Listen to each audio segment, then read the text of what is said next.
Donc vous me pardonnez, vous avez bien vu que je vais un petit peu vite néanmoins sur les choses parce que je voulais absolument aborder avec vous cet opéra Passion qui sera aussi très frustrant parce que, comme vous le savez, je n'ai pas fini la partition.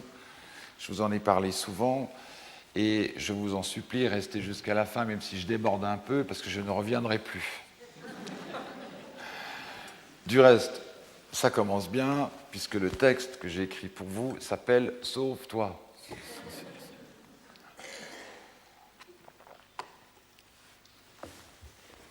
Sauve-toi. C'est Dieu qui parle. Ne regarde pas en arrière et ne t'arrête pas dans la plaine. Sauve-toi dans la montagne pour ne pas disparaître. Non, maître, non, répond Lot. Écoute-moi, s'il te plaît. Tu as fait preuve envers moi, ton serviteur, d'une immense bonté. Tu m'as laissé la vie sauve. Mais je ne pourrais pas me sauver dans la montagne. J'aurais trop peur que le malheur ne s'attache à moi et d'en mourir. Regarde cette ville toute proche pour y fuir. Petite ville de rien du tout. Laisse-moi y aller. Une petite ville de rien du tout, mais où j'aurai la vie sauve. Je t'ai entendu. C'est Dieu qui parle encore. Je ne renverserai pas la ville dont tu parles. Vite, sauve-toi là-bas. Je ne pourrai rien faire avant que tu y sois. Voilà pourquoi la ville s'appelle Tsoar. Lever du soleil sur la terre, Lot entre dans Tsoar. Du ciel, Dieu fait tomber une pluie de soufre et de feu sur Sodome et Gomorrhe. Il renverse les villes et la plaine, tous leurs habitants la flore. Et la femme de Lot, jetant un regard en arrière, est métamorphosée en pilier de sel. Voilà. C'est ça. C'est ça la faute. La femme de Lot est transformée en statue de sel parce qu'elle s'est retournée sur le spectacle, sur l'anéantissement de Sodome et de Gomorrhe. Il fallait écouter Dieu, qui les avait pourtant bien prévenus. Et Dieu s'était déjà bien mis en peine pour les sauver. C'était simple à comprendre. Filer tout droit, ne pas se retourner. Surtout ne pas se retourner, ne pas regarder en arrière. Si Dieu lui-même vous accorde une grâce, la moindre des choses est de faire ce qu'il dit, n'est-ce pas? On ne peut se retourner sur le passé maudit. L'histoire de Sodome, c'est le symbole biblique d'un effacement par la destruction. On connaît bien cette histoire qui mêle le châtiment de la sexualité déviante et celui du voyeur de ce désastre. La voyeuse, devrait-on dire, parce que c'est bien de la femme de Lot qu'il s'agit. C'est elle qui ne résiste pas à son désir de voir, même si elle le sait. Elle ne se mutine que pour contempler sa propre destruction, celle de sa mémoire. Mais Dieu, en pleine action de redresseur de tort, ne peut s'affaiblir et s'arrêter, se retourner sur les neurasthénies des uns et des autres. Alors, la languissante curieuse est emportée par la calamité du châtiment communautaire. Pourtant, au lieu d'être réduite en cendres de charbon, elle devient une colonne de sel, comme jaillit de la mer morte sous l'ébranlement des villes englouties, comme Niobé, pétrifié en rocher de Sipil par le fleuve de ses larmes. Un assez beau destin, en somme. Mais cette histoire, c'est aussi celle d'Orphée et Eurydice. Orphée est, lui, l'un des Argonautes. Il accompagne Jason dans son voyage vers l'ancien pays pour aller quérir la toison d'or et revenir avec Médée, la magicienne. La suite, on le sait, est une autre histoire. Déjà, Orphée sait adoucir les fauves les plus sauvages et les hommes eux-mêmes fléchissent devant le son charmeur de sa cithare. Aussi chante-t-il mieux que les sirènes. Et quand il revient de l'ancien pays, il épouse une nymphe qui répond « c'est elle » au doux nom d'Eurydice. Et il l'aime tant et tant qu'il n'a pas vu le serpent. Et le serpent pique le pied d'Eurydice. Orphée est déjà coupable. Et sa faute en rappelle une autre, celle d'Adam qui ne voit le serpent. Lui n'a pas vu le serpent. Tout de même, un serpent, lorsqu'on est Orphée, que l'on sait charmer les fauves, et même les hommes, et aussi les arbres, et aussi les rochers, on devrait le voir, n'est-ce pas? Ce serpent. Et puis, n'avait-il pas déjà charmé cet autre serpent qui gardait la toison d'or? Alors voilà, Eurydice a le pied piqué par un serpent, et Eurydice meurt. Ce ne sera pas la dernière fois qu'elle mourra. Fou de douleur à sa perte, à la perte de celle qu'il aimait, Orphée prend sa cithare, celle avec laquelle il s'est charmé les rochers, les arbres, les fauves et les hommes, et s'en va émouvoir les dieux des enfers, puisque Eurydice, on l'aura compris, vient de s'y retrouver brutalement transportée. Alors déjà, quelque chose ne va plus dans cette histoire. Pourquoi Eurydice est-elle engloutie par les enfers? Elle n'a rien fait. Le serpent l'a piquée, elle est morte. Bon, pour autant, tout ce qui est arrivé n'est pas de sa faute. C'est peut-être que, dans cette histoire, alors on oublie toujours le fils d'Apollon, Aristée. Comme on oublie toujours que c'est Apollon, le père d'Aristée, qui a offert sa lyre ou sa cithare à Orphée. Mais on dit aussi que c'était Hermès qui avait offert sa cithare ou sa lyre à Orphée. Ainsi, il y a toujours une histoire dans une autre histoire, ce qui ne va pas sans tout compliquer. Mais revenons à l'histoire d'Orphée et d'Eurydice. On sait maintenant que c'est Aristée qui pose problème. Il est aussi amoureux d'Eurydice et il la poursuit de ses assiduités jusqu'au jour de son mariage avec Orphée. C'est donc Aristée qui est la cause de la mort d'Eurydice. Comme elle le fuyait, la malheureuse n'aperçut pas sous ses pieds un serpent caché dans les hautes herbes. C'est alors qu'elle meurt. Et Orphée, qui n'a rien vu, n'y peut rien, si ce n'est qu'il ira la chercher quand même. Vous avez bien entendu. Je précise, quand même. Je veux signifier qu'Eurydice est peut-être coupable. Ne serait-elle pas aux enfers parce qu'elle n'a pas su résister à Aristée? À dire vrai, on n'en sait pas plus sur cette affaire. On sait qu'elle résiste, mais en est-on bien certain? Alors, reprenons plus simplement. Orphée et Eurydice sont jeunes, beaux et s'aiment. Pourtant, un jour, Eurydice se fait mordre par un serpent qui passait par là. Et dès lors, Eurydice meurt. Elle meurt en réalité une première fois. Orphée, on peut le comprendre, est très malheureux, il pleure et pleure sans cesse, puis après avoir beaucoup pleuré, il décide d'aller la rechercher aux enfers. Orphée est un musicien, le meilleur de son temps. Les muses lui ont appris la musique, il a déjà formé les plus grands musiciens de la mythologie comme Eumolpe, Musée et Linos. Il prend donc sa lyre, l'instrument avec lequel il a su apaiser les flots qui menaçaient l'Argos, et aussi encourager les rameurs pour aller en Égypte, quérir la toison d'or avec Jason et revenir avec Médée la magicienne, et avec lequel il s'est charmé les rochers, les arbres, les fauves, les hommes, et même le terrible serpent, celui qui gardait la toison d'or. Orphée, disais-je, s'en va avec sa lyre ou sa cithare émouvoir les dieux des enfers pour récupérer son Eurydice qu'il avait perdu, souvenez-vous. C'est pas dans le texte. Par chance, Orphée n'est pas seulement un grand musicien, il est aussi très courageux. Il remonte le Styx, charme en un clin d'œil le passeur Charon qui, d'ornidaire, ne laisse entrer les vivants, puis le très méchant chien Cerbère à 3 têtes, et pour finir, les 3 juges des morts. De fil en aiguille, il arrive devant Perséphone et le cruel Hadès, maître du chien précédemment cité, et grâce à quelques accords bien tournés, obtient la permission de reprendre son Eurydice, mais à une condition, qu'elle le suive sans qu'il se retourne, du moins jusqu'au moment où elle parviendra à la lumière.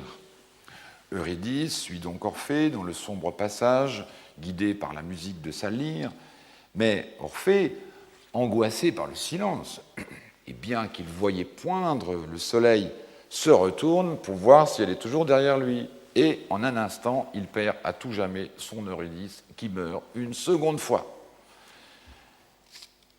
Et lui n'en devint pas pour autant une statue de sel. Reprenons. Pourquoi est-ce donc Eurydice qui perd la vie? et non Orphée. Eurydice était bien derrière lui, obéissante et muette, faisant aussi peu de bruit qu'en font les ombres. On le comprend, cette histoire est injuste. Je me suis toujours demandé pourquoi Eurydice subissait une telle punition, l'ultime, alors qu'elle me semble bien innocente. L'homme pressé, c'est tout de même bien Orphée, à moins qu'il n'ait oublié la recommandation des dieux, ce qui n'est pas mieux. Et le fait qu'il chante n'y change rien. La suite de l'histoire, cependant, est moins connue.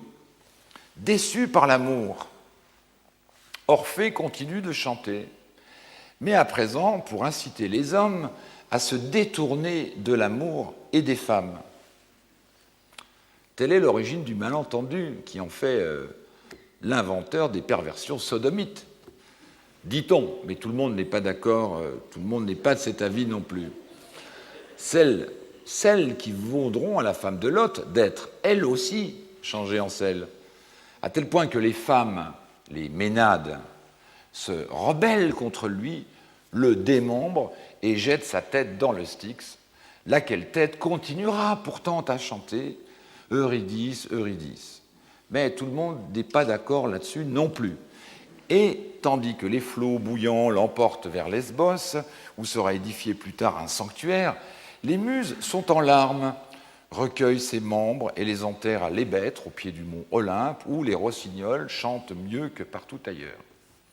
On raconte aussi que les restes d'Orphée, dépecés et jetés à l'eau, sont ramenés en Thrace pour arrêter la peste qui ravage le pays. Quant à sa tête, qui flotte seule en chantant, on la retrouve plus loin pour la transporter à Antyssa, dans une caverne consacrée à Dionysos. Là, elle émettra des oracles, nuit et jour, et Apollon, jaloux de ce succès de prédicateur, est un jour venu, dit-on, se mettre debout sur la tête et crier « Cesse donc de te mêler de mes affaires ». La tête, dès lors, demeura silencieuse. Vous l'avez compris, on pourrait continuer à raconter cette histoire de bien des façons. La mythologie en présente elle-même plusieurs versions. Ainsi, il n'est pas question dans les Métamorphoses d'Ovide d'une quelconque agression d'Aristée. Eurydice est certes piquée par un serpent, mais au cours d'une simple promenade. En revanche, et cela m'a beaucoup intéressé par la suite, Orphée fait le vœu de rester aux enfers avec Eurydice dans le cas où son désir ne serait pas exaucé. Comme chez Virgile dans les Géorgiques, le regard en arrière est interdit, mais la sanction après la faute est plus douce chez Ovide. Ainsi, le mythe d'Orphée est ouvert, sans cesse soumis à l'accommodation et à l'appropriation. Il se métamorphose dans chaque narration. Ces deux histoires de regard rétrospectif, celle de la Bible et celle d'Orphée, ne manquent pas de points de convergence. Le sel, la femme châtiée, et elles se fondent sur deux attitudes humaines centrales, à la vérité pour lesquelles j'ai beaucoup d'affection également, l'impatience et la désobéissance. On l'aura noté, la structure du mythe orphique reproduit un schéma traditionnel de dépendance entre les sexes qui n'est pas précisément aimable à l'égard des femmes. Le point important, c'est cependant qu'Eurydice meurt, et même deux fois. Sa mort est à la fois une restitution et une reconstitution qui donnent sens à l'amour. On pourrait même ajouter que cette mort est indispensable à cet amour, elle donne un sens au mythe. Et sans le mythe, il n'y a pas de mémoire de cet amour. La désobéissance est le ferment de cet amour, tout comme l'impatience en est la condition. L'anéantissement d'Eurydice par le regard retourné d'Orphée est la seule chose qui se puisse mesurer à l'amour qui les rassemble. Ainsi, la femme retourne par ce détour du regard impatient et désobéissant au seul désir d'Orphée, qui est le chant suprême. La mort d'Eurydice devient l'absence et le désir par lesquels Orphée peut chanter. L'effacement est la condition de la création, comme l'effacement de la femme de Lot devenue sel et donc vie. selon la symbolique biblique, préfigure une renaissance. Le mythe valide comme sujet la destruction de la femme aimée en lieu et place du désir de l'homme. Alors, imaginez que vous êtes compositeur et que vous avez envie de faire quelque chose avec ça. Ça vous intéresse, ça, Orphée, tout le reste. Et puis en même temps, ça vous gêne un peu quand même. Vous n'avez pas envie d'une femme qui meurt engloutie par les enfers, sacrifiée d'un seul coup d'œil pour un gosier d'homme impatient. Qu'elle meurt à la fin, bon, on connaît. À l'opéra, on sait bien que c'est presque toujours les femmes qui meurent à la fin. Mais qu'elle meure 2 fois, comme ça, c'est quand même plus ennuyeux, n'est-ce pas, aujourd'hui? Alors, j'ai pensé, puisque je suis compositeur, et si la femme, tout à coup, le savait, et si tout à coup, elle décidait de ne pas revenir au soleil, et si elle savait et ne voulait pas lui céder ce qui l'attend, parce que voilà, moi qui suis compositeur, j'ai ma petite idée, et je pense qu'Orphée sait qu'il a besoin de ce drame pour chanter.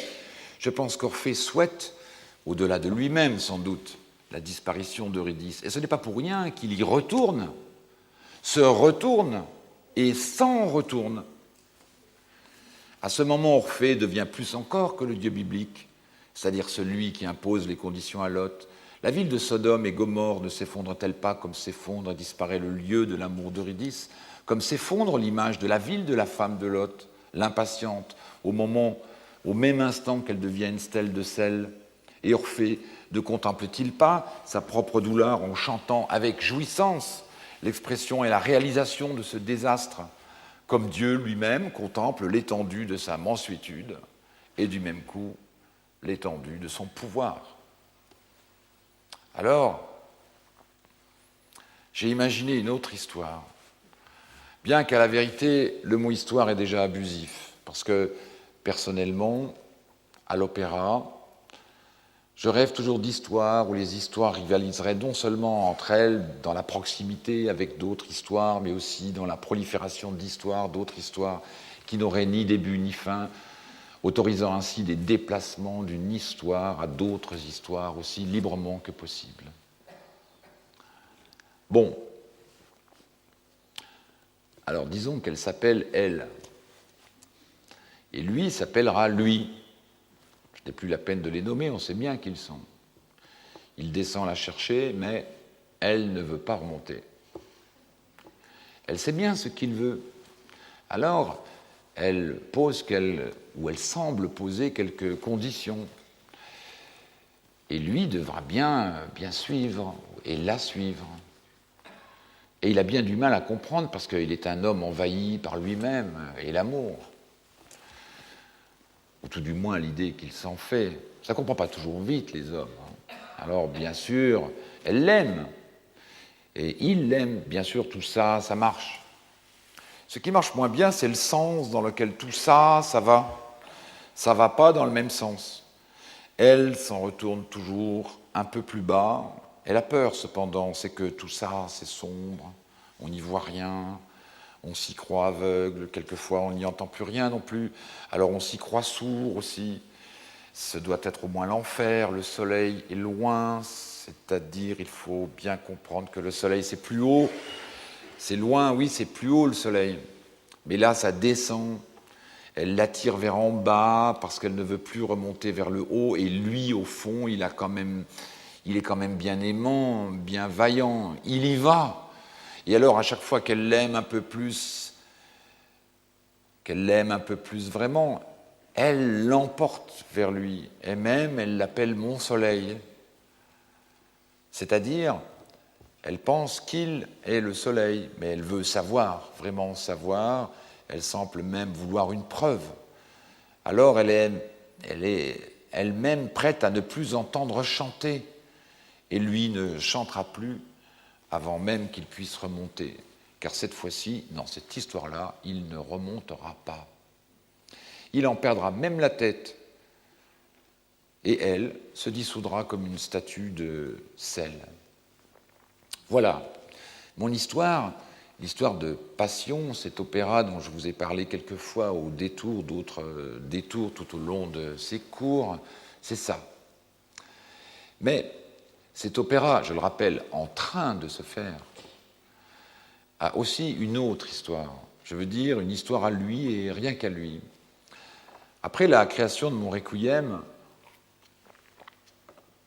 en 1998, qui de fait regardait, grâce aux pièces qui le composent, en particulier le Granum Sinapis de Maître Eckhart, quelques notions se préoccupant de transcendance, je me suis intéressé à l'expression des passions.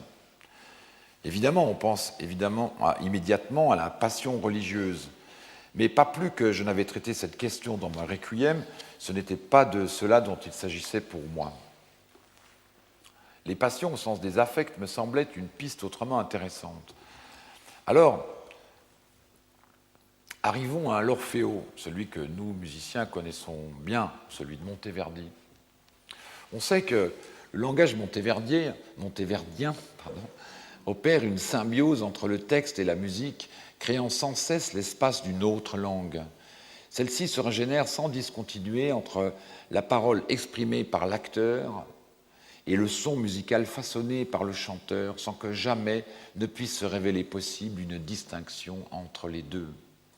C'est ainsi que Monteverdi place en exergue de toute expression l'expression des passions, et chaque personnage de ses opéras pourrait être dépeint, voire commenté par le spectacle des passions et des sentiments qui l'animent. Mais il ne faut pas confondre passion et sentiment, ni émotion et sentiment, pas plus que émotion et passion. Et s'il est vrai que nous pouvons subir une émotion ou dissimuler un sentiment, il convient de ne pas oublier que l'origine du mot passion vient du mot patior, qui veut dire souffrir. C'est sans doute pour cela que, depuis si longtemps, on parle de la passion comme d'un mouvement de l'âme qui échappe à toute volonté, tant il est vrai que souffrir ne relève généralement pas d'une volonté. Quoique, dans certains cas, les psychanalystes sauront tempérer cette assertion. Mais je ne m'attarderai pas à digresser sur cette passionnante question des passions. Aujourd'hui, les passions font l'objet d'études si complexes et si sophistiquées de la part des philosophes, des sociologues et des scientifiques que je ne saurais m'hasarder seul sur ce terrain.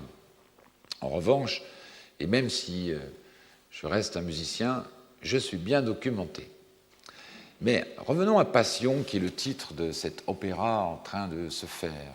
Il y a maintenant presque 3 ans, et alors que je pensais à réaliser ce projet sans encore savoir précisément par quel angle l'aborder, j'ai reçu une commande d'opéra de Stéphane Lissner, alors directeur du Festival d'Aix.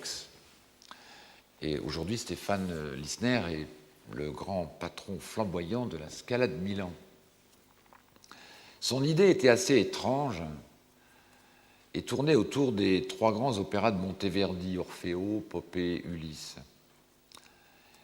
L'idée de Stéphane Lissner était de me confronter à ces 3 immenses chefs-d'œuvre, par exemple les orchestrer ou les revisiter. En tout cas, faire quelque chose avec ça. Je trouvais l'idée totalement fantaisiste. Mais elle fut décisive. Stéphane Lissner avait su me provoquer, car je pense que c'était ça son intention, et je fus extraordinairement intéressé. Après le déjeuner qui nous avait réunis, je rentrais chez moi, et tout à coup, l'idée me vint. Les passions, oui, mais c'est bien sûr. Je vous épargnerai tous les détours que prit cette idée jusqu'au projet final, mais il est certain que j'avais trouvé mon idée puisée dans les opéras de Monteverdi, ces 3 opéras-là, Orphée, Popée, Ulysse, mais aussi le 4e, que l'on a coutume de... Enfin, on range quelquefois cet opéra dans le 4e opéra, Tancrède et Clorinda, tiré du 8e livre des Madrigaux.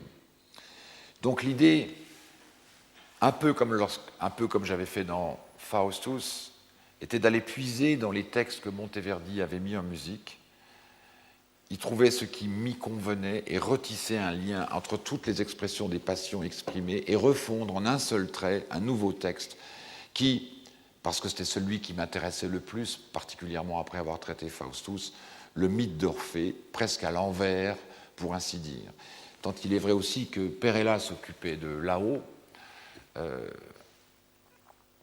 Faustus d'en dessous, mais que personne n'y était jamais allé. Donc nous y voici. Et comme dans Perella, où Faustus gardait les textes en italien, me semblait une condition élémentaire. Pour cette raison, je me suis adjoint les services de Rita de Letteris, que j'avais désiré inviter aujourd'hui, mais qui est à Londres, avec laquelle j'avais déjà travaillé sur Perella. Ce travail porta, et porte encore, puisque je vous le rappelle, cet opéra n'est pas fini, les fruits que j'espérais.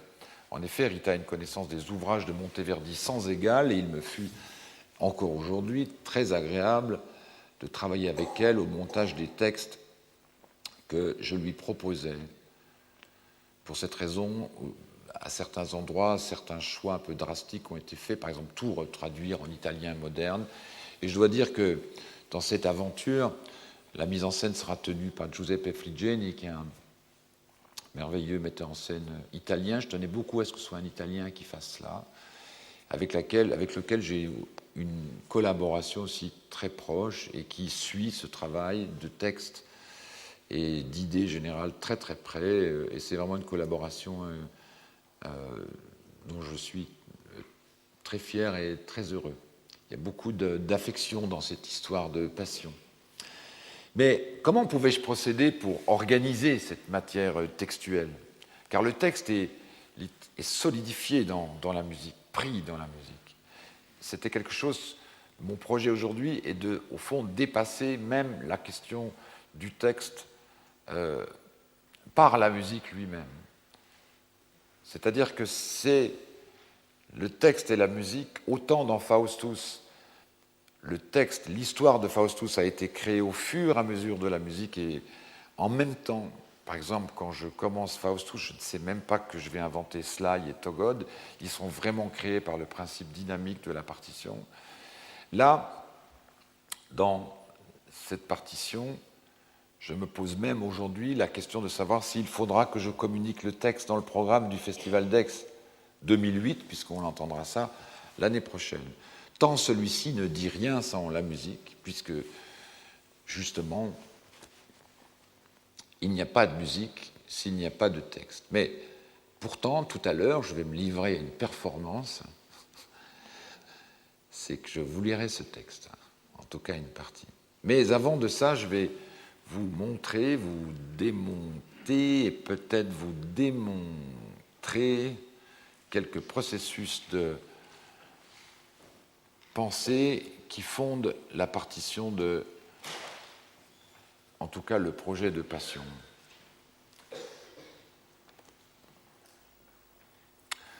Alors évidemment, dans cette histoire, vous comprendrez que je n'ai pas grand-chose à vous faire entendre, puisque la partition n'est pas finie. Mais je vais vous montrer... est-ce que vous lisez un peu ce qui se voit là? Non. Avec tout le mal qu'on a eu à faire ces scans, vous n'arrivez pas à lire. Si vous saviez tous ces moments de nuit. Mais je vais vous le lire, non. C'est-à-dire, tout a été au départ, ma première idée était d'entrer dans les textes de Monteverdi et de les classer, et de classer. Je faisais des classements. Par exemple, j'ai fait la peur, la crainte, le ravissement, la joie, l'effroi, la douleur, le désir, la colère, la détresse, la tristesse, etc. Évidemment, il existe une catégorie des passions assez déterminée, non seulement par l'histoire, mais aussi aujourd'hui par des scientifiques. Mais moi, je ne suis ni un historien, ni un scientifique, alors ça ne me gênait pas de dire que, par exemple, la tristesse était une passion. Mais peut-être c'en est une, du reste, je ne sais même pas. Bien sûr. Voilà. Merci, madame. Ça, c'est ça qui est merveilleux au Collège de France, je vous l'ai déjà dit. Il y a toujours quelqu'un dans la salle qui connaît mieux le sujet que vous. C'est M. Zinc qui m'a dit ça. Faites attention, Pascal, il y a toujours quelqu'un dans la salle qui connaît le sujet mieux que vous. Alors, donc la tristesse est une passion. J'aurais dû m'en douter. Voilà. Alors voilà, par exemple, un petit extrait. J'ai incarné avec évidemment énormément de pages. Je vous donne quelques extraits. Là, vous voyez, il y a la peur et il y a le désir. Alors, pourquoi je vous ai montré ça? C'est parce que tout à l'heure, je vous montre, ce sera assez clair, j'espère, dans le texte qu'on vous lira. Donc, peur, ah, tout m'affecte, ah, le moindre souffle me brise. Alors là, aucun oiselet ne bouge dans ces arbres. J'avais mis ça dans la peur. Nulle eau bruissante, enfin des négations. Rien, rien. Vous voyez, désir, je viens à vous, je pars, c'est moi. Oui, oui. Rien ne peut m'échapper. Ne fuyez pas, j'ai des ailes. Je vous parle. Saurais-je calmer son cœur troublé? Alors, tout cela, ce sont des extraits, évidemment en traduction française, des textes qui sont mis en musique dans Monteverdi. C'est-à-dire que je vais partout, dans l'Orphée, dans Popée, dans Ulysse, à tel point qu'aujourd'hui, quelquefois, je ne sais même plus d'où ça vient. Heureusement, j'ai Rita de Letteris ou Giuseppe Friggini qui connaissent tout par cœur, qui à chaque fois me disent « Ah, ça vient de là, ça vient de là ». Et dans le prologue, par exemple d'Orfeo, il y a une petite ritournelle « Je viens à vous, je pars, c'est moi, oui, saurais-je calmer les cœurs troublés, je vous parle, aucun oiselet ne bouge dans ces arbres, nulle eau bruissante, rien, rien ». Donc je réutilise la ritournelle. Vous voyez, donc je fais un numéro, je fais 1, 2, je viens à vous, 2, je pars. Vous voyez, c'est quand même intéressant déjà au niveau sémantique. Je viens à vous, je pars. C'est bizarre. 3, Orphée marche. 2, le moindre souffle. Alors après, là, je rentre dans un phénomène de composition, vous voyez. Je note recitar cantando. Je viens à vous, je pars, tout m'affecte. C'est moi, oui, le moindre souffle me brise. Ne fuyez pas, je vous parle, saurais-je calmer. C'est-à-dire que je commence à mélanger, au fond, les systèmes, les microsystèmes passionnels. Je mets du désir dans la peur, etc. Mais je crée un texte avec l'agglomération de ces fragments de désir. Ici, on est dans le ritorno, on est dans Ulysse, dans le prologue. Alors, par exemple, je note « tout m'affecte ». Vous voyez, maintenant, on vient de comprendre que ça vient d'Ulysse, la fragilité humaine. Le moindre souffle me brise. J'avais créé un personnage qui s'appelait le temps. Donc, rien ne peut m'échapper. Et moi, entre parenthèses, j'écris « rien ne m'échappe », parce que ce sera probablement la phrase telle que je la garderai. « Ne fuyez pas, j'ai des ailes ». Ça m'a beaucoup plu. Vous voyez, quelqu'un qui dit « ne fuyez pas », puis en même temps qui vous prévient qu'il a déjà des ailes pour aller plus vite. C'est merveilleux quand même. Hein, il y a de la peur là. Le destin, désir, joie et tourment, je ne vois ni n'entends, je suis aveugle et sourd. Ça m'a beaucoup frappé. Vous l'avez entendu déjà dans le texte. Le temps est long. Alors là, c'est pourquoi je vous montre ce document, parce qu'en fait, j'ai la première idée, je fais lui, elle, et il y a nous.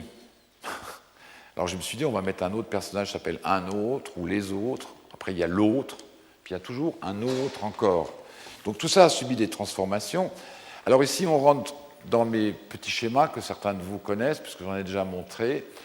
Je crée, à propos de Toby Sung, alors je crée une ligne qui est toujours une ligne de franchissement. Alors là, il y a lui, et je viens à vous. Donc il fait une direction. Les autres l'accompagnent, par exemple. Tout ça, ce sont des croquis. Hein. Ne cherchez pas nécessairement à savoir ce que ça veut dire. Ça vous montre quelque chose. Hein. Souvenez-vous de la citation de Benjamin. En 2, lui est animé du même mouvement. Il va vers le soleil. Les autres repartent un peu, vous voyez. En 3, il a rejoint elle, et les autres ont fait cette espèce de tour, c'est-à-dire qu'il crée un mouvement. C'est-à-dire qu'à ce moment-là, je me demande, les autres est-elle avec les autres? Je pense. Tout ça sur les cahiers de notes. Hein.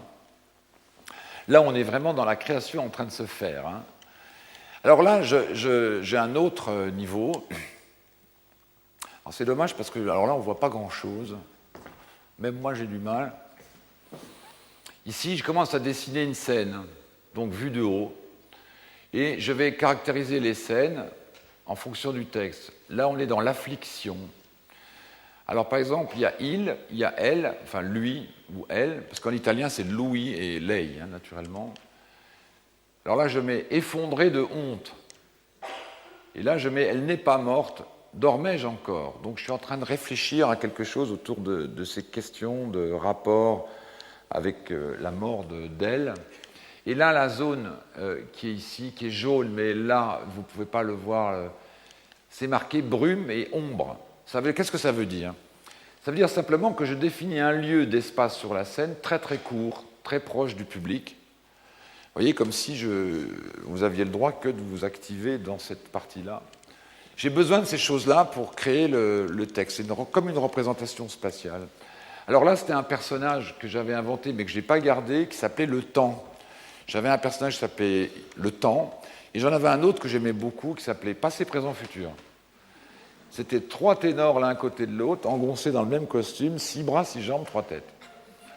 Et qui sont tout le temps en train de se battre. Ils ne sont jamais d'accord entre eux, vous voyez. J'aimais beaucoup ce personnage. Puis finalement, je l'ai supprimé. Dommage, hein? Ah, il faut que j'en parle à Giuseppe Friggeni. Je vais lui demander. Alors, Le Temps. Le Temps, je l'avais sous-titré « La mémoire qui rit ». Alors j'aimais bien Le Temps, parce que je m'étais imaginé que Le Temps était un personnage boiteux, qui ne va jamais rond, voyez, jamais droit, pardon. Toujours qui ne va jamais droit, qui est un peu ivre, comme ça. Donc je créais ces schémas. Ici, plus sérieusement, on commence à rentrer dans le texte, vraiment. Chaque texte que j'ai écrit, que vous allez entendre tout à l'heure un peu, sont conçus en fonction de ces principes. Vous voyez, il y a lui, il y a elle. Ils sont dans une zone de désir. Vous voyez, là, ils viennent d'une zone de guerre. Elle écrit « Je viens à vous ». Là, il y a de la peur dans le texte. « Et moi, je respire, tu m'as quitté, je viens de venir par ici ». Et fait ce tour, donc on retrouve l'image de tout à l'heure. Et là, sa mère destin. C'est-à-dire que pour chaque texte, il y a un mouvement et je dessine un espace qui partage la peur, le désir. À chaque fois, c'est différent. Où je suis? Je suis revenu en arrière, là. On l'a déjà vu, celui-là. Ah non. Ah non, on l'a pas vu, celui-là. Ah non, on l'a pas vu, celui-là. Alors, là, je voulais montrer ce petit carnet, parce qu'il y a un serpent. Alors, il y a un serpent, donc il y a des images de serpents associées à tout m'affecte. Et je vous rappelle que, mais je n'ai pas eu le temps beaucoup de vous en parler, que mon Faustus a toujours peur des vipères et des serpents. Là, c'était le personnage du temps. Il est boiteux. Voilà, le personnage du temps, en plus, était boiteux. C'était même pas qu'il tournait pas rond. Il était boiteux. Mais voilà, ça, c'est plutôt des croquis plus sérieux, qui sont toujours associés à des fragments de texte. Alors ici, on a un sentier en pente. Je dessine un sentier en pente. En fait, c'est parce que la vérité, c'est qu'au bout d'un moment, j'ai dépassé les textes de Monteverdi. Je suis entré chez Dante. Par exemple, l'opéra commence par « Le jour s'en va », qui est la première phrase de la Divine Comédie. Et puis ensuite, dans beaucoup d'autres textes italiens, je vais vous en parler. Donc le sentier en pente était le chemin de Dante, que j'aimais beaucoup. Et donc, je définis ici un épais brouillard avec une jolie faute d'orthographe, il manque l'accent. Et ici, surface de la Terre. C'est une représentation spatiale un peu analogue à celle qu'on retrouve dans la Divine Comédie. Et ici, la fosse d'orchestre, avec marqué l'enfer. Ça peut être le cas, quelquefois. Enfin, alors voilà, là maintenant, on entre vraiment... Alors vous me pardonnez, je suis obligé d'aller un peu vite, parce qu'il y a des entre-deux qui manquent, mais on arrive au format, au projet vraiment du texte. C'est-à-dire que chaque texte est constitué, donc vous voyez, c'est comme un bloc, comme ça. C'est-à-dire que là, vous avez, par exemple, le premier texte que j'ai fait, et la première musique que j'ai faite, que j'ai écrite, s'appelait la peur. Après, j'ai tout enlevé. Maintenant, ça s'appelle 1, 2, 3, 4, 5. J'ai enlevé les noms, parce que je me suis dit, on va me poser des questions. Pourquoi la peur? Pourquoi le ravissement? Pourquoi la joie? Puis je vais faire que des interviews autour de ça. Et je sortais de Faustus, comme Faustus, pourquoi Faust aujourd'hui, tout ça Donc maintenant, c'est 1, 2, 3, 4, et puis lui et elle, vous voyez, comme ça, on peut vraiment parler, quoi. Vous voyez. Vous savez, c'est drôle, mais c'est très sérieux ce que je dis. Hein.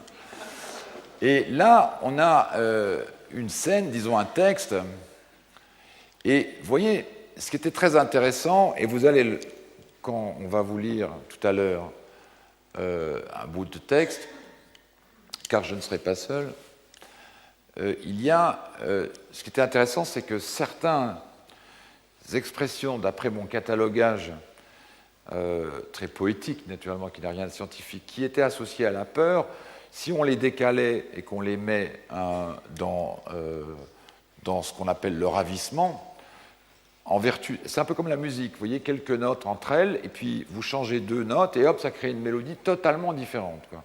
Vous déplacez un paramètre, et hop, ça peut devenir l'œuvre d'un autre compositeur. Là, par exemple, vous voyez, c'est la peur. Vous extrayez un bout de texte de la peur, hop, vous le mettez là, et ça devient le ravissement. Voyez. Donc, ici, cette forme est un extrait de celle-là. Hein. Donc, vous voyez que ici, vous retrouvez la forme. Donc, tout ça, imaginez que ce sont des textes, n'est-ce pas hein. Ce ne sont pas des dessins. Ça, c'est un dessin qui a déjà plus d'1 an. Hein. Le ravissement, j'écris, existe dans la peur. Alors, je fais complémentarité. Et hop, ça devient de la tristesse. Hop, ça rentre dans la colère. Vous voyez que l'image qui est ici, là, est déjà, et c'est la même, mais elle a été évidée. Voyez. Donc j'enlève un bout du texte, là, et puis je recolle ce bout-là, celui-là, il se recolle là. C'est comme une combinatoire. Vous voyez, la colère, quand vous la mettez dans le désir, mais que vous la tronquez un peu, ça devient le désir. C'est intéressant. Etc. Donc ça, c'était une image un peu conceptuelle, naturellement, mais à la vérité, je fais comme ça. Par exemple, mes textes étaient en colonnes. Ils sont en colonnes, désir, peur, joie, effondrement, tristesse. Et puis, je m'amuse à les coller presque l'un dans l'autre, comme on ferait... un peu comme faisait Matisse, enfin, vous voyez, enfin, toute proportion gardée, en jouant sur les couleurs. Donc on reste dans des processus de création qui relèvent quand même de quelques invariants. C'est assez intéressant. Regardez cette forme, je me suis amusé à dessiner à un moment. Imaginez que ça, c'est le texte de Passion, et que chacun vous voyez, de cette chose-là, disons que c'est globalement celle-là, évidemment, ce n'est pas la même, parce que je n'y suis pas arrivé, mais si vous voulez, ça c'est une image que j'ai cru à un moment bon de dessiner, parce qu'il y a 14 passions, j'en voulais 14. Je me souviens, c'est Bob Wilson qui m'avait dit ça. Je lui avais parlé de ce projet, puis il m'avait dit combien tu vas faire de passions. Je dis, je sais pas, 11, 12, 17. Il m'a dit 14. Tu fais 14 passions. Et alors, je lui dis, ah bon, pourquoi 14 ? Il m'a dit, est-ce que tu connais les stations de Barnett Newman, ce peintre américain d'après-guerre merveilleux ? Je lui dis, il a 14 passions, 14 de stations. Et alors, je me retrouvais tout à coup dans l'imaginaire de la... Enfin bon, vous voyez, les 14 stations, etc. Je me suis dit... Alors, j'étais dans 14 stations. Mais en fait, il n'y en aura pas 14. Voilà. Ici, on est aussi dans la... Voilà, par exemple, c'est la passion 7, c'est le texte 7. Donc, vous voyez, il y a lui qui fait une avancée comme ça, et elle qui est sur un texte d'effroi. Hein.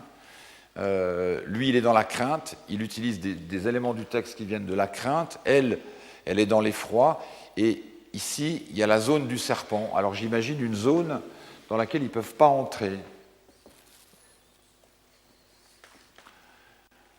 Ici, on a lui, ici, on a elle. La zone du serpent c'est agrandi, c'est extendu, si on peut dire.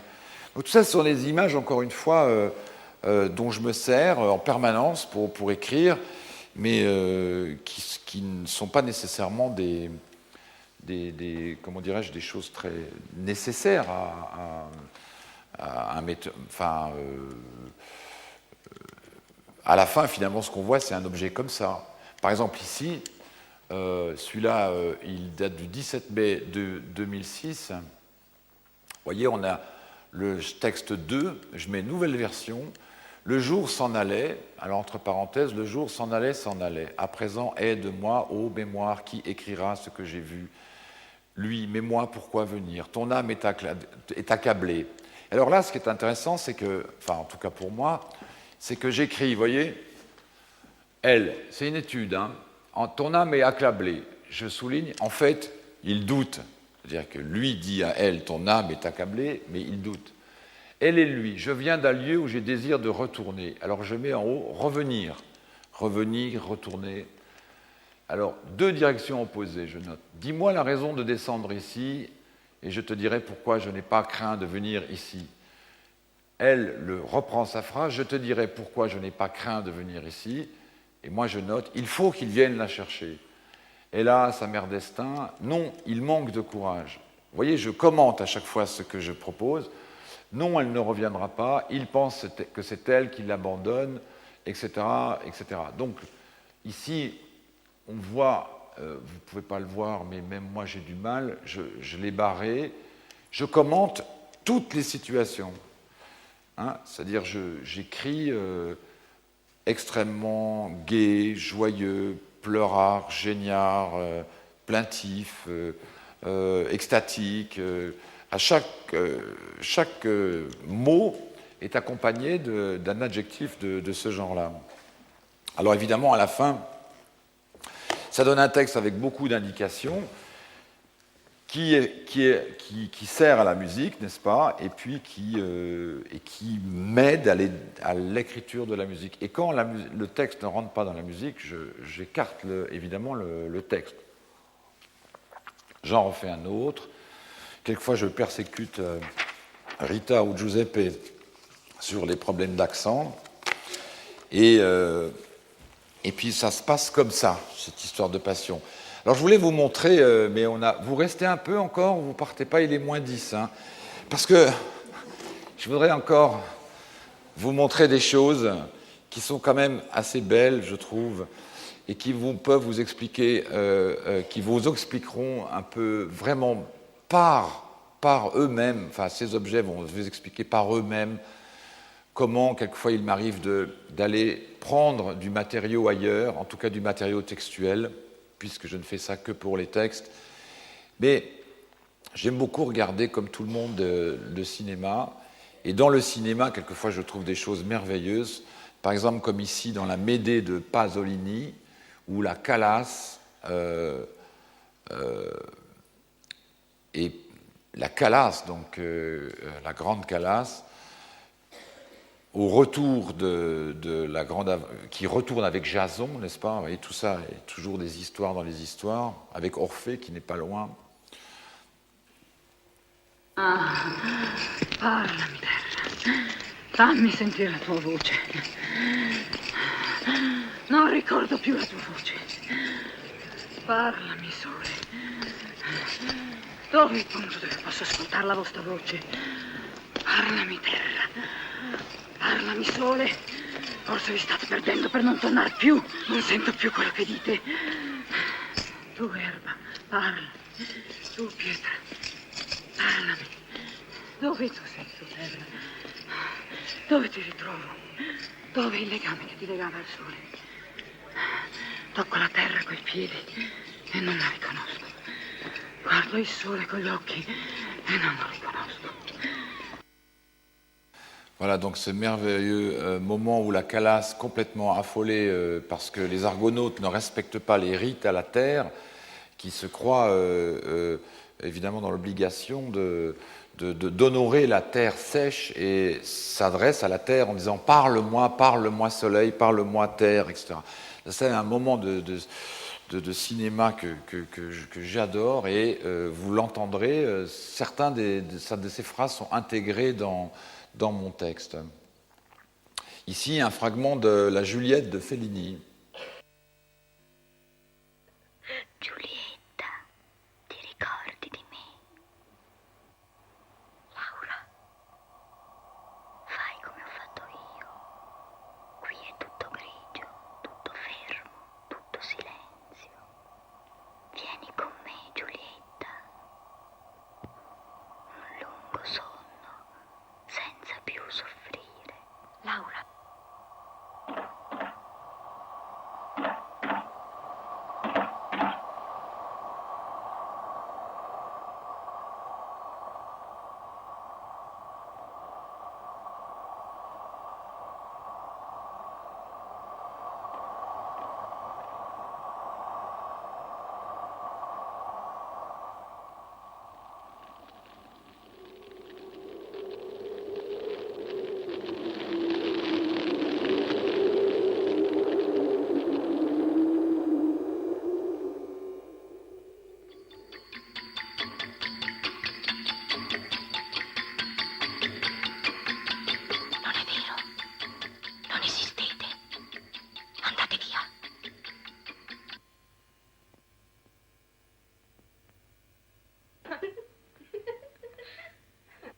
Non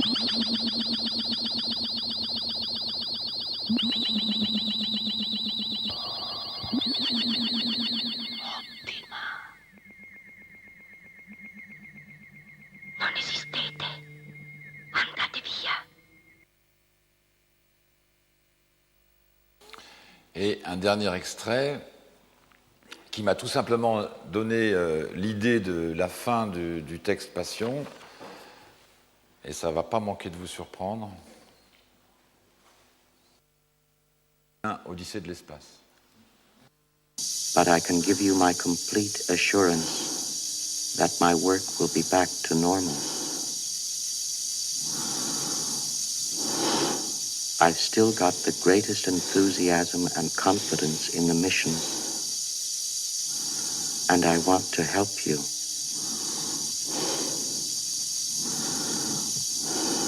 Dave, stop. Stop, will you? Stop, Dave. Will you stop, Dave?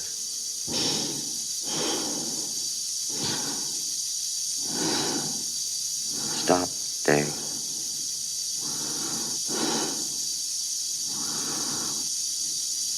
I'm afraid.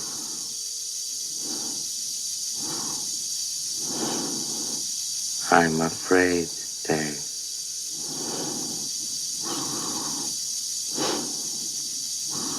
Dave,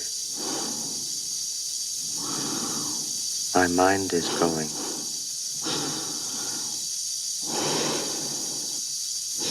I can feel it.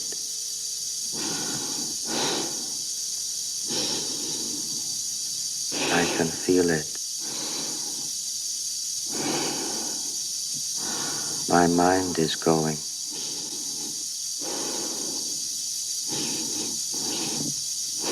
There is no question about it.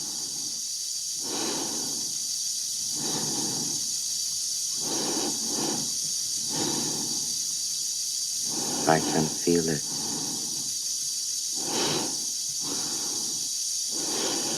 I can feel it. I can feel it.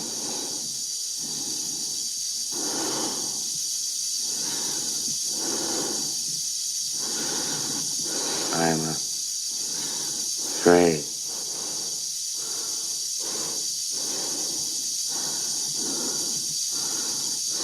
Good afternoon, gentlemen. I am a HAL 9000 computer. I became operational at the HAL plant in Urbana, Illinois on the 12th of January, 1992.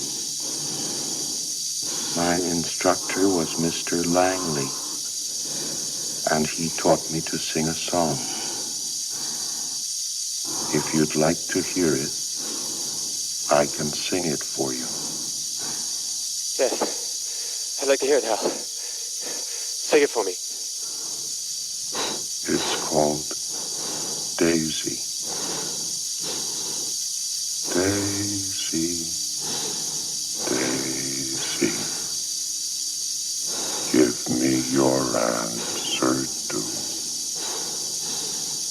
I'm half crazy, all for the love of you. It won't be a stylish marriage. I can't afford a carriage. But you look sweet.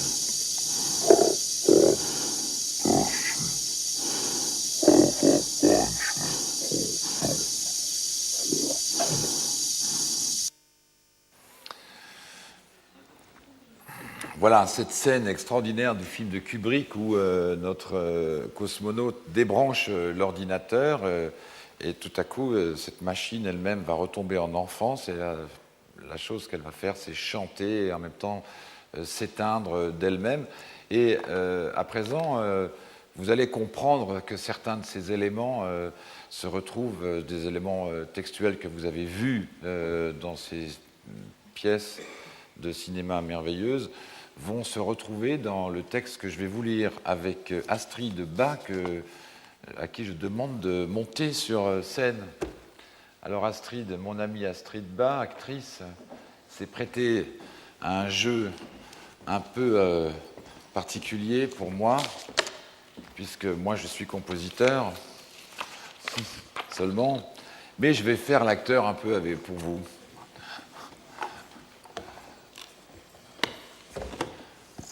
Un petit peu de lumière. Voilà, donc avec Astrid, on va vous lire, ça ne prendra pas beaucoup de temps, peut-être 10 minutes quand même, c'est pour ça, ne partez pas tout de suite, après vous ne me verrez plus. Hein. Je vous l'ai déjà dit. Hein. Pardon ? Ah bon, non, pas comme ça, mais quand même, je vais partir. Hein. Je ne suis pas une statue de sel, c'est vrai. Pas encore. Donc, j'ai fait un petit montage pour vous de quelques éléments du texte. Il y en a 9. Donc, ne cherchez pas à une narration nécessairement dans ce qui sera entendu, mais plutôt écoutez ça comme une sorte de poème. Vous allez voir, ça tourne sur soi-même. Mais en même temps, la question, au bout d'un moment, est, je crois, assez claire. Donc, tu es branchée, Astrid ? Oui, là. Là, tu es là. Voilà. Bon. Voilà, quelques extraits de Passion. Je viens à toi, c'est moi, oui, moi, oui, oui, moi, oui. Soleil, soleil, toi qui vois tout, soleil, mon soleil. Ton cœur est avec moi, soleil, soleil, ô soleil. Regarde le haut du ciel, viens à moi. Me vois-tu ? Je te vois. M'entends-tu ? Je t'entends. Je te vois, je t'entends, je te vois et t'entends.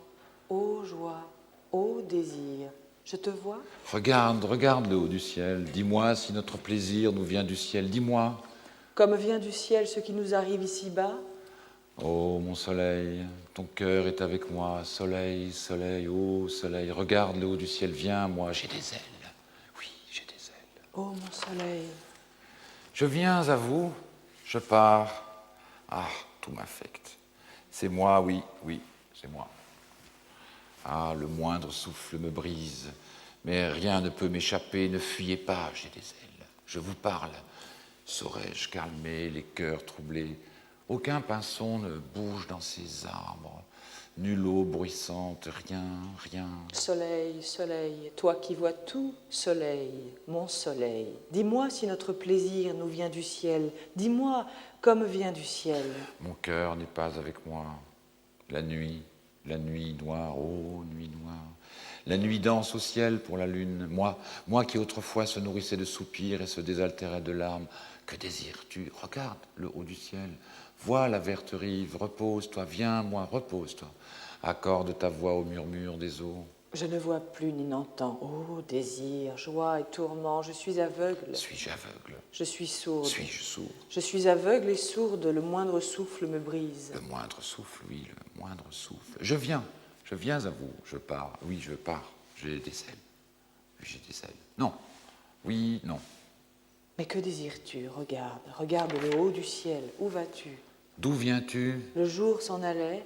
Je me retrouvais par une forêt obscure. Je m'apprêtais à soutenir la guerre. La guerre, mais moi, pourquoi venir ? Et moi, je respire, je reste. Tu m'as quitté. Oh, et moi, je reste. Descendrai-je sans crainte aux plus profonds abîmes ? Saurais-je attendrir le cœur du roi des ombres ? Saurais-je t'entraîner, revoir les étoiles ? Hélas, amer destin, hélas, tu m'as quitté. Ah, ciel avare, tu déchires mon cœur, tu fuis, ô ma vie, ô ma vie. Hélas, amer destin, hélas, sort impitoyable et cruel. Hélas, étoile funeste, ah, ciel avare. Mais moi, pourquoi venir ? Mais qui le permet ? Je crains de venir par ici. Pourquoi n'aimes-tu pas celle que tu aimais tant ? N'entends-tu pas la pitié de mes pleurs ? Ne vois-tu pas la mort qui me menace? Vois la bête, aide-moi contre elle. Elle me fait trembler le sang et les veines. Soleil, mon soleil, toi qui vois tout. Mais toi, pourquoi es-tu retourné vers cette angoisse? Pourquoi n'es-tu pas allé à la douce montagne? Échappe à cet endroit sauvage. Cette bête pour qui tu cries ne laissera nul homme passer par ton chemin. Ô mon soleil, se tait, tu m'as quitté. Adieu terre, adieu ciel et soleil, adieu. Alors je descendrai sans crainte aux plus profonds abîmes. J'ai déchiré son cœur. Ô Dieu, à moi-même, où vais-je me cacher? Je fuirai. Ô ma vie, ô amer destin. Et je reviens encore, comme une ligne au centre. Et même si aucune lumière ne m'apparaît, je sais bien que mon soleil est enfermé ici. Ouvre cette fenêtre, viens, devance le jour, lève-toi, dissipe la brume et l'ombre du ciel. Mais que vois-je? Il l'aperçoit. Je ne rêve pas. Son âme retourne au ciel, revient, hélas, amer destin. Les joies, les douleurs, les désirs sont ma vie. Aveugle suis et sourde, point ne voit ni n'entend. Dormais-je encore ou suis-je éveillé? Quelle contrée s'offre à mes yeux? Quel est cet air que je respire? Et ce sol que je foule? Dormais-je encore ou suis-je éveillé? Je n'entends pas, je ne vois plus ni n'entends. Cette grotte s'ouvre, je tombe. Non, cesserai-je de pleurer? Laisserai-je échapper de mon cœur un chant joyeux? Je n'entends pas, je n'entends pas. Viens vers moi, vers un long sommeil. Mais ici, tout est gris, immobile et calme. Ce n'est pas vrai. Existes-tu? Tu n'existes pas. Te souviens-tu de moi? Te souviens-tu de moi? Écoute. C'est le vent. Non, il m'appelle. Ne bouge pas. Je dois partir. Ne bouge pas. Elle ouvre une porte, à peine, et s'adresse à quelqu'un que l'on ne voit pas. Qui es-tu? Ne bouge pas. Le moindre souffle me brise. Elle s'adresse à ce qu'elle regarde. Tu ne me fais plus peur. Je peux venir avec toi? Mais où? Non. Que se passe-t-il? Ne me retiens pas. Tu n'as plus besoin de moi. Oh, mais moi, je ne te laisserai pas partir ainsi. Je ne laisserai pas abîmer ainsi ta beauté. Ah, mais toi, non. Tu n'oserais pas abîmer ainsi ta beauté si je vivais auprès de toi, si tu me laissais vivre auprès de toi. Ne me retiens pas. Je viens à toi. Tu ne rêves pas. Mais ici, tout est gris. Qu'attends-tu, immobile? Que désires-tu? Qu'attends-tu, immobile et calme? Je viens. Tu m'as quitté. Que désires-tu? Qu'est-ce que tu désires? Tu ne rêves pas. Parle-moi. Je n'entends plus. Pourquoi t'abandonnes-tu ainsi? Tu m'as quitté, et toujours je gémirai. Ah, tout m'affecte. Regarde le haut du ciel. Je vais pleurer toujours, et toujours je gémirai. Vois le serpent, aide-moi. Ah, je n'entends pas, je ne vois pas. Parle-moi. Soleil, ô mon soleil, parle-moi. Fais-moi entendre ta voix. Tes dangers te menacent, je le vois bien. Échappe à cet endroit sauvage. Écoute-moi maintenant, écoute. Je ne me souviens plus de ta voix. Parle-moi, oh, parle-moi, soleil, parle. Puis-je entendre ta voix? Parle-moi, soleil. Es-tu perdu à jamais? Je n'entends plus rien. Toi, parle-moi. Je te regarde, ô mon soleil, je ne te reconnais pas. Le jour s'en va. La forêt et les rivières se taisent. Dis-moi la raison de descendre là. Je te dirai pourquoi, mais je dois y retourner. Mais où? D'où je suis revenu? Emmène-moi. Es-tu prêt? Dis-moi la raison de descendre là. Ne le sais-tu pas? Ici, toute chose rencontre son contraire. Oh, tu as cherché si longtemps. Si longtemps, déjà. As-tu trouvé ce que tu cherchais? Je crois ne plus jamais entendre. rire. Repose-toi, reviens. Non, je ne puis trop longtemps fixer le soleil. Réveille-toi. Je rêvais. Tu m'appelles, ton amour m'appelle. Où es-tu?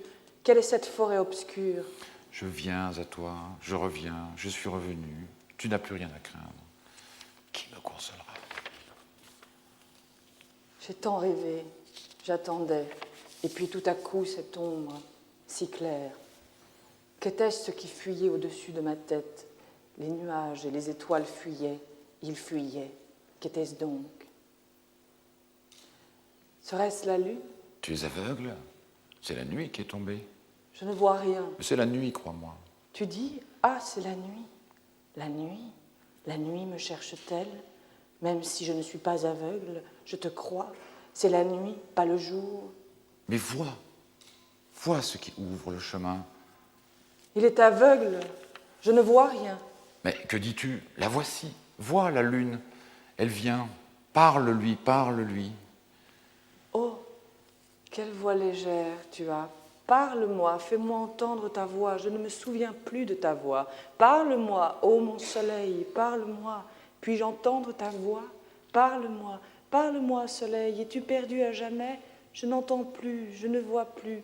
Toi, parle-moi, toi, parle-moi. Je te regarde, ô mon soleil, je ne te reconnais pas.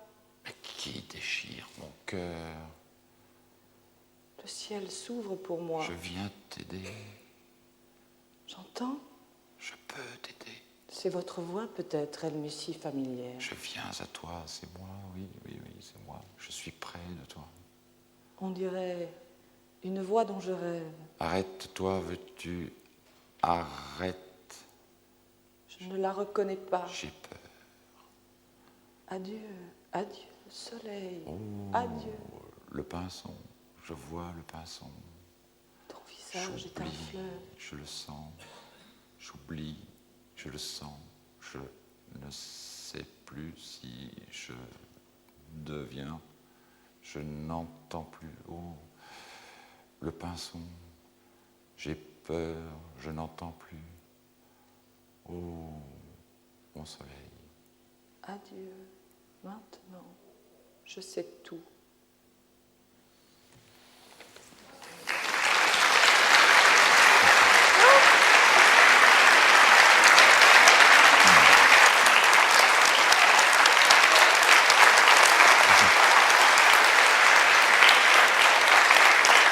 Merci. Quelques mots encore, quelques mots, merci beaucoup. Comme je vous l'ai annoncé,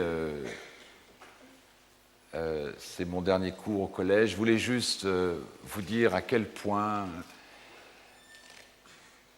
ici j'ai été heureux.